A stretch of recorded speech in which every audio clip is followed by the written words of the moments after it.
Hey guys, I just wanted to do my review of DC Shazam, starring Zachary Levi for from the lead, the title, the titular, who played the titular character of the cult hit Chuck. This is his, I guess his big screen, like major, like blockbuster debut. Um, I did watch a little bit of Chuck. I didn't get a chance to keep up with the series. I tried to like binge watch it, but life came in the way, so wasn't able to get caught up on the whole series. Someday I will, but I just knew him from being like a not. I just knew him as an actor and as being like a huge sci-fi sci-fi comic book nerd, and doing hosting stuff from like for like he hosted a game show. He hosted stuff from some sci-fi Comic Con panels at a couple of points, but it's cool that it's like I said, I got to go. Fandango was selling tickets to an early sneak preview last Saturday, one day only before its official release date on April 5th. So I was gonna give a spoiler-free review, and when I get closer to the release date, I'll probably put a more spoiler-filled review. Just because I feel like if I do a spoiler-filled review now, I'm worried about it getting taken down. Or blocked for whatever reason.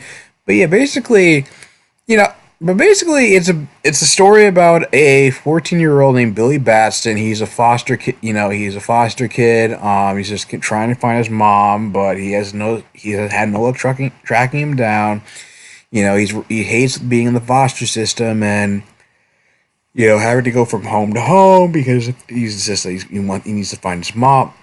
He needs to find his mom and he is finally taken in by one particular foster family in Philadelphia. The couple running the foster home, played by Cooper Andrews from The Walking Dead, and Marta Milan, so I'm getting that right. And so it's like, oh, we're foster kids too, and they're very positive. It's probably one of the more positive depictions of a foster home seen in fiction. And they're very upbeat, and they're very jovial, upbeat, kind of joke around, and try to be positive and try to welcome into the family in spite of the difficulties that Billy caused throughout the film. And a couple of people a couple of standouts among the film, just to name a few, are Darla, who's I guess is like a little girl who's very energetic and effusive little girl, gets easily attached to having, oh, I got a new brother into the family, and Billy is like, okay, let's calm down. I'm not really they get too attached to her, and the person he hits it off with the most immediately is a kid named Freddie. I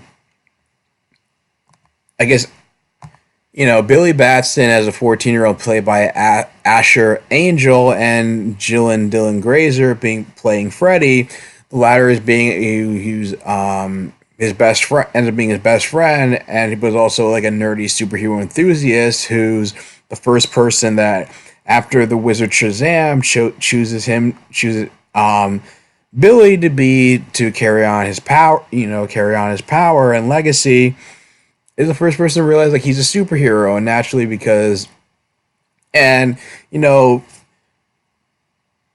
being a superhero fanboy, and he was naturally, it's kind of, I guess it's what Zachary Levi described as big with superpowers, where, and like he was the perfect role to fill with the Shazam adult version of Billy, because of the fact that if you've seen Zachary Levi on and off screen, he's kind of a big kid at heart, so he was like kind of like the role fit him like a glove, and so it kind of took the same role as Chronicle, where they were kind of just like they took some time like dicking around with the powers, but also like Freddy being a fanboy and then trying out, like, oh, do you have super strength? Can you fly? What kind of powers do you have? And trying to come up with different nicknames, which seemed pretty hilarious throughout the film, and Billy being like, no, we're not going with that. But it also is like, I mean, even though it's not as much of as many laugh out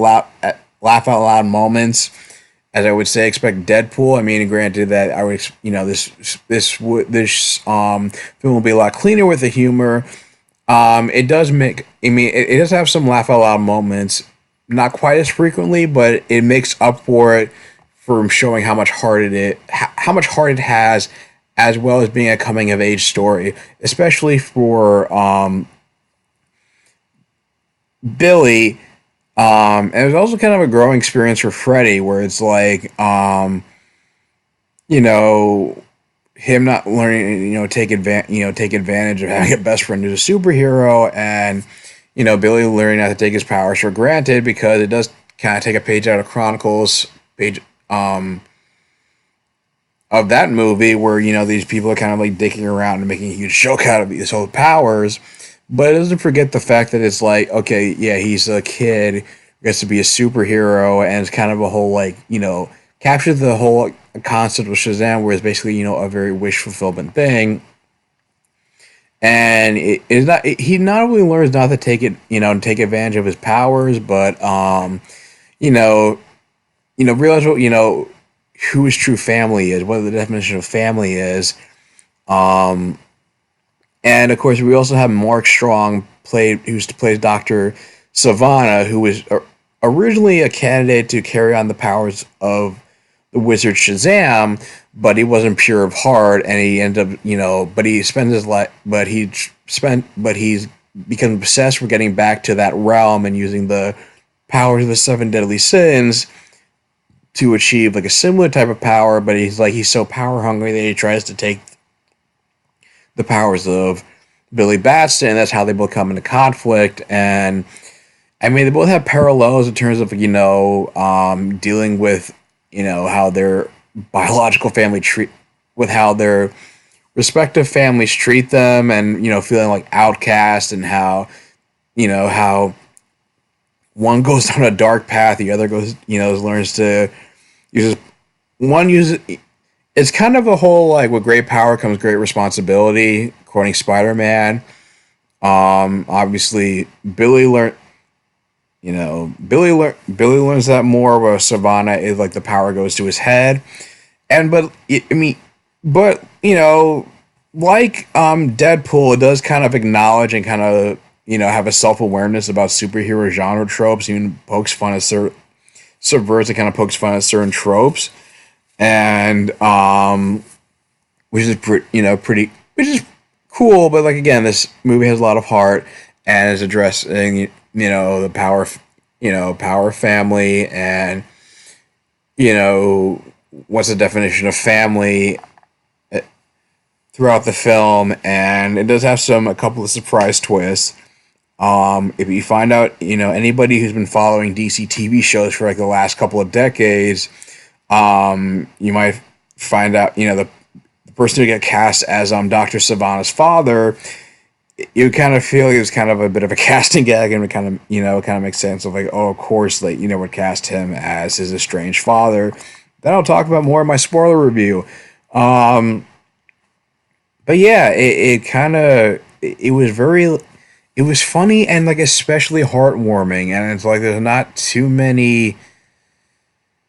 I mean, there's not like too many negatives I can really say about it, other than the fact that it's like they did flesh out Dr. Savannah, but at the same time, it feels like, because you've seen the kind of backstory he has, like many in like in previous like TVs and films, it kind of feels like, I don't know if he's necessarily going to stand out.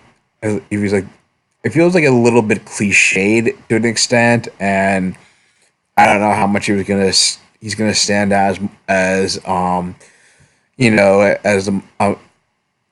know how much he doesn't really.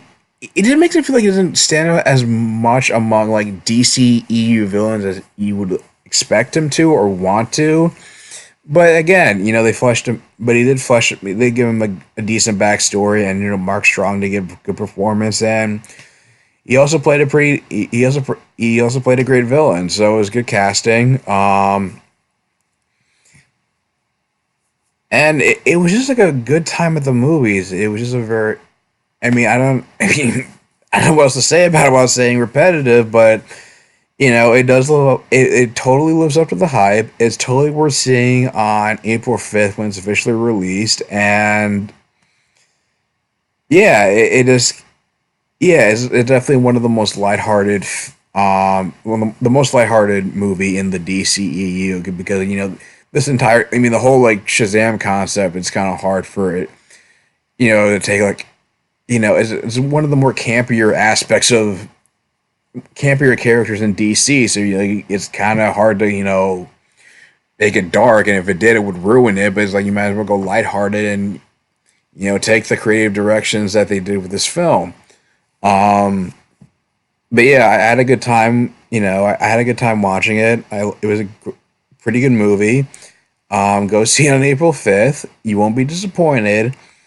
And depending on how soon you watch this review, you know, if you watch it before or after the release, if you see this before the release date, what kind of things you're looking forward to, Easter eggs or otherwise. If you have seen this movie and you watching this review afterwards, um, do you did you enjoy it or not? But keep it spoiler free because I'm going to do a spoiler filled review close to the release date. If you leave your thoughts in the comments down below. If you like this video, like, share, and subscribe, and I will talk to you guys soon. Take care.